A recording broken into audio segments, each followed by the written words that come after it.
அன்பான ஆன்மீக நெஞ்சங்களுக்கு வணக்கம். நம்முடைய வாழ்க்கையில் சில நாட்கள்ல நாம செய்கிற சின்ன சின்ன விஷயங்கள்ல கூட நம்மோட ஒட்டுமொத்த அதிர்ஷ்டத்தையும் மாற்றி அமைக்கும். அந்த வகையில் நவகிரகங்கள்ல மிக முக்கியமானவராக சனி பகவானுக்குரிய சனிக்கிழமை அன்று நாம் எதையெல்லாம் செய்யணும், எதையெல்லாம் கண்டிப்பாக தவிர்க்கணும், அப்படி தவிர்த்தா அதுக்கு பின்னாடி இருக்கிற ஆன்மீக மற்றும் ஜோதிட ரீதியான ரகசியங்கள் என்னென்ன, இதை பற்றி தான் இந்த வீடியோல நாம ரொம்ப விளக்கமா பார்க்க போறோம். வீடியோவை முழுமையா பாருங்க. உங்க வாழ்க்கையில இருக்கிற பல தடைகள் நீங்கிறத நீங்களே உணர்வீங்க. சனிக்கிழமை அன்று அனாவசியமாக தவிர்க்க வேண்டியவை: முதலாவது, முடி மற்றும் நகம் வெட்டுவது. சனிக்கிழமை அன்னைக்கு நாம செய்யக்கூடாத மிக முக்கியமான விஷயம் முடி வெட்டுவதும் நகம் வெட்டுவதும் தான். ஜோதிட சாஸ்திரத்தின்படி நம்ம உடம்புல இருக்கிற முடி, நகம் எல்லாமே சனி பகவானோட ஆதிக்கத்துக்கு உட்பட்டவை.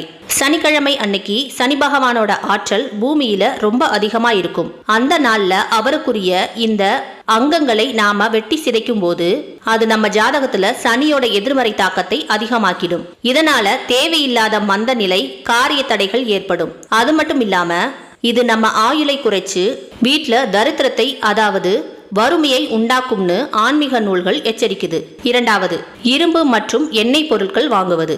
சனிக்கிழமை அன்று இரும்பு, நல்லெண்ணெய், ஊசி, கத்தி போன்ற கூர்மையான பொருட்களை புதுசா காசு கொடுத்து வீட்டிற்கு வாங்கிட்டு வரவே கூடாது. ஏன்னா இரும்பும் எண்ணெயும் சனி பகவானோட நேரடி காரக தத்துவம் பெற்ற பொருட்கள்.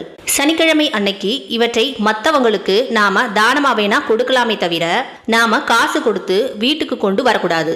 அப்படி மீறி வாங்கினா குடும்பத்துல தேவையற்ற சண்டைகள், விபத்துகள் அல்லது கடன் சுமைகள் அதிகமாகும்னு ஒரு ஐதீகம் இருக்கு. மூன்றாவது, கருப்பு எள் வாங்குவது. எள் தானம் சனிக்கிழமை அன்னைக்கு தான் கருப்பு எள் தானம் செய்யறது ரொம்ப விசேஷம். ஆனா நல்லா கவனிங்க, அன்னைக்கு எள்ளை தானம் செய்யலாமே தவிர அன்னைக்குன்னு பார்த்து கடையில போய் எள்ளை புதுசா விலை கொடுத்து வாங்கக்கூடாது. ஏன்னா எள் நம்மளோட கர்ம வினைகளை குறிக்கக்கூடியது. சனிக்கிழமை அன்னைக்கு எள்ளை விலைக்கு வாங்கினா மற்றவங்களோட எதிர்மறை ஆற்றலையும் கர்ம வினைகளையும் நாம காசு கொடுத்து நம்ம வீட்டுக்குள்ள கூட்டிட்டு வர்ற மாதிரி ஆகிடும். அதனால எள்ளை வெள்ளிக்கிழமையே வாங்கி வச்சுட்டு சனிக்கிழமை அன்னைக்கு தானம் மட்டும் செய்யுங்க. நான்காவது, சுபகாரியங்கள் தவிர்த்தல். புது வீடு வாங்குறது, புது வீடு கட்ட ஆரம்பிக்கிறது அல்லது கல்யாணத்துக்காக பொண்ணு மாப்பிள்ள வரன் பார்க்க போறது போன்ற சுபகாரியங்களை சனிக்கிழமை நாட்கள்ல தவிர்க்கிறது ரொம்ப நல்லது. ஜோதிடத்துல சனி பகவானை மந்தகாரகன் அப்படின்னு சொல்லுவாங்க, அதாவது மெதுவா செயல்படுபவர். சனிக்கிழமைகள்ல தொடங்கப்படுற சுபகாரியங்கள் ரொம்ப இழுபறியா மாறும். இல்லனா ஏதாவது ஒரு தடையால பாதியிலேயே நின்று போகும். அதனால விசேஷங்களுக்கு இந்த நாளை தவிர்ப்பது புத்திசாலித்தனம். ஐந்தாவது, புதிய ஆடைகள் வாங்குவதை தவிர்ப்பது மிகவும் நல்லது. ஏன்னா சனிக்கிழமை அன்னைக்கு புது துணிகளை வாங்குறதோ இல்ல முதலா அதை எடுத்து உடுத்துறதோ கூடாது. கருநீலம் அல்லது கருப்பு நிற ஆடைகளை தவிர மற்ற நிறங்கள்ல புது துணி உடுத்தும் போது அது சனியோட அசுப பார்வையில் பட்டு அந்த ஆடை சீக்கிரமே வீணாகவோ அல்லது கிழியவோ வாய்ப்பிருக்கு. இது மன உளைச்சலையும் தரும். அதனால புது ஆடைகளை புதன் அல்லது வெள்ளிக்கிழமை ரொம்ப சிறந்தது. ஆறாவது, அசைவம் மற்றும் மது தவிர்த்தல். சனி பகவான் நியாயத்தின் தேவன், ஒழுக்கத்தை ரொம்ப விரும்பக்கூடியவர். அதனால சனிக்கிழமை அன்னைக்கு மது அருந்துறதோ அசைவ உணவுகள் சாப்பிடுறதோ நம்ம உடம்பையும் புத்தியையும் அசுத்தமாக்கும். அன்னைக்கு அசைவத்தை தவிர்த்து தூய்மையாக விரதம் இருந்து சனி பகவானை நினைச்சாலே போதும். எப்பேற்பட்ட சனிதோஷத்தோட வீரியமும் குறைஞ்சு அவரோட அருள் நமக்கு கிடைக்கும். இதுவரைக்கும் சனிக்கிழமை என்ன செய்யக்கூடாதுன்னு பார்த்தோம். இனி சனிக்கிழமை என்ன செய்யலாம்ன்றது பார்ப்போம். சனிக்கிழமை அன்று செய்ய வேண்டிய அற்புதமான காரியங்கள். சனிக்கிழமை காலை அல்லது மாலை நேரத்துல அரச மரத்தடிக்கு போய் அங்கு இருக்கிற சனி பகவானுக்கு நல்லெண்ணெய் ஊற்றி கருப்பு எல்லை ஒரு சின்ன துணியில் மூட்டையா கட்டி தீபமேற்றணும். புராண கதைகளின்படி அரச மரத்தை சனிக்கிழமை வழிபடுபவர்களை நான் துன்புறுத்த மாட்டேன்னு சனி பகவானே வரம் கொடுத்திருக்கார். இந்த எல் தீபம் உங்க வீட்டுல இருக்கிற எப்பேற்பட்ட வறுமையையும் விரட்டி அடிக்கும். அதனால சனிக்கிழமை அன்னைக்கு எல் தீபம் ஏற்ற மறக்காதீங்க. அடுத்ததா பாக்குறது காலணி தானம்.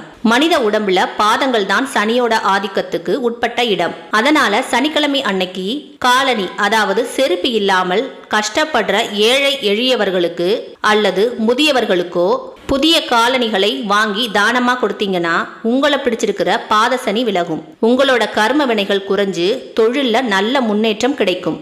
அடுத்தது, உடைந்த பொருட்களை அப்புறப்படுத்துதல். நம்ம வீட்டில் இருக்கிற பழைய உடைந்த ஜாமான்கள், பழுதடைஞ்சு போன எலக்ட்ரானிக் பொருட்கள், பழைய இரும்பு கழிவுகள், இது எல்லாமே ராகு மற்றும் சனியோட அசுப ஆற்றலை ஈர்க்கக்கூடியவை. சனிக்கிழமை அன்னைக்கு இந்த தேவையற்ற இரும்பு கழிவுகளை வீட்டை விட்டு வெளியே அப்புறப்படுத்துறதற்கு ரொம்பவே உகந்த நாள். இப்படி செஞ்சா வீட்டில் இருக்கிற முடக்கம் நீங்கி லக்ஷ்மி கடாட்சம் உண்டாகும்.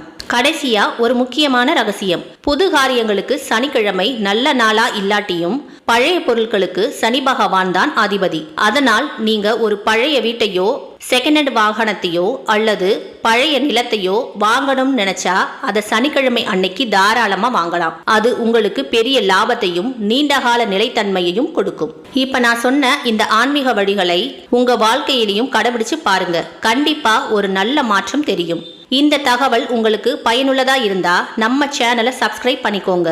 உங்க ஃப்ரெண்ட்ஸ் அண்ட் ஃபேமிலிக்கும் ஷேர் பண்ணுங்க. உங்களுடைய கருத்துக்களை கீழே கமெண்ட்ஸ்ல சொல்லுங்க. மீண்டும் அடுத்த ஒரு அருமையான ஆன்மீக பயணத்தில் சந்திப்போம். நன்றி, வணக்கம்.